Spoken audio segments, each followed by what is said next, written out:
আজকের দরজার অসাধারণ ডিজাইন নিয়ে চলে আসলাম আপনাদের সামনে। আপনারা যদি দরজা বানাতে হন তাহলে এই ভিডিওটি আপনাদের জন্য। ফুল ভিডিওটি কন্টিনিউ করে দরজার ডিজাইনগুলি দেখে যাবেন। অসাধারণ ডিজাইন পেয়ে যাবেন আজকের ভিডিওতে। নাইস নাইস ডিজাইন থাকছে এই ভিডিওতে।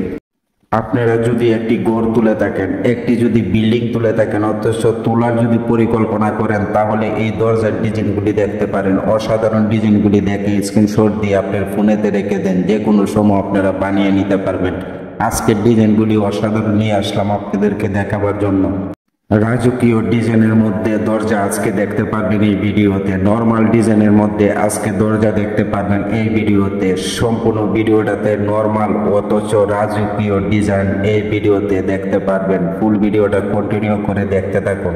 একটি দরজা বানাতে অনেক টাকা খরচ পড়ে যায়, কিন্তু আজকের যে দরজাগুলি আমি দেখাচ্ছি, এক পাটের দরজা, দুই পাটের দরজা, আপনাদের যে কোনো দরজা পছন্দ হয় না কেন আপনারা স্ক্রিনশট দিয়ে রাখুন। আর যদি কোনো কিছু জানার আপনাদের প্রয়োজন মনে করেন, তাহলে আমার কমেন্ট বক্সে কমেন্ট করে আমার কাছ থেকে জেনে নিতে পারবেন।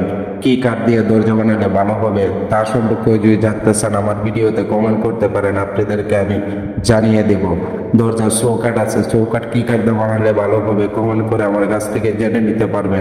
দরজার মধ্যে আরো অনেক কিছু ব্যবহার করা হয়, কি তালা দিলে ভালো হবে তাও জানতে পারবেন, কটা কবজা দিলে ভালো হবে, কটা সিটকারি দিলে ভালো হবে দরজার মধ্যে ফিটিং করার সময় আমার কাছ থেকে জেনে নিতে পারবেন। শুধু একটি কমেন্টের মধ্যে কমেন্ট করে জেনে নেন। আর যদি বিল্ডিং তোলার যদি পরিকল্পনা যদি থেকে থাকে আপনি, তাহলে এই ভিডিওটা দেখুন। ডিজাইন অসংখ্য পেয়ে যাবেন আজকের ভিডিওতে। এত সুন্দর ডিজাইন আজকে দেখাচ্ছি আপনাদেরকে এই ভিডিওতে। দেখতে আছেন ডিজাইনগুলি কত সুন্দর সুন্দর, নাইস নাইস ডিজাইন আজকে এই ভিডিওতে আপনারা দেখতে পাচ্ছেন। আপনাদের কাছে কেমন লাগলো একটু কমেন্ট করে আমাকে জানাবেন। আর যদি আপনারা যদি জানতে চান কি ভিডিও নিয়ে আসবো ডিজাইনের, সেই ভিডিও নিয়ে আসার আমি চেষ্টা করব। শুধু একটু কমেন্ট করবেন। আর এখনো যদি লাইক না করে থাকেন, একটি লাইক করে দেন।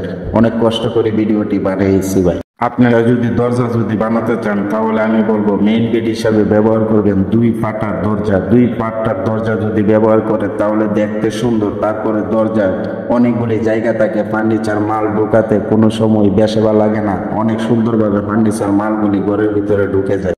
অনেক টাকা খরচ করে একটি বিল্ডিং করেছেন, কিন্তু আপনাদেরকে আমি বলবো একটি দরজা আপনাদের চয়েস মতে বানিয়ে নেন, যাতে দরজাটা দেখা মাত্রই একজনের আকর্ষণ চলে আসে এই দরজার প্রতি। দরজাটাই আপনি বিল্ডিং এর সৌন্দর্য বাড়িয়ে তুলবে।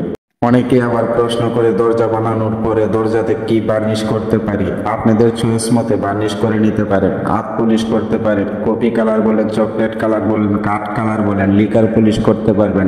এইটা আপনাদের নিজের একান্ত ব্যক্তিগত ব্যাপার। যে কোনো পলিশ আপনারা নিজেদের চয়েস মতে করে নিতে পারেন।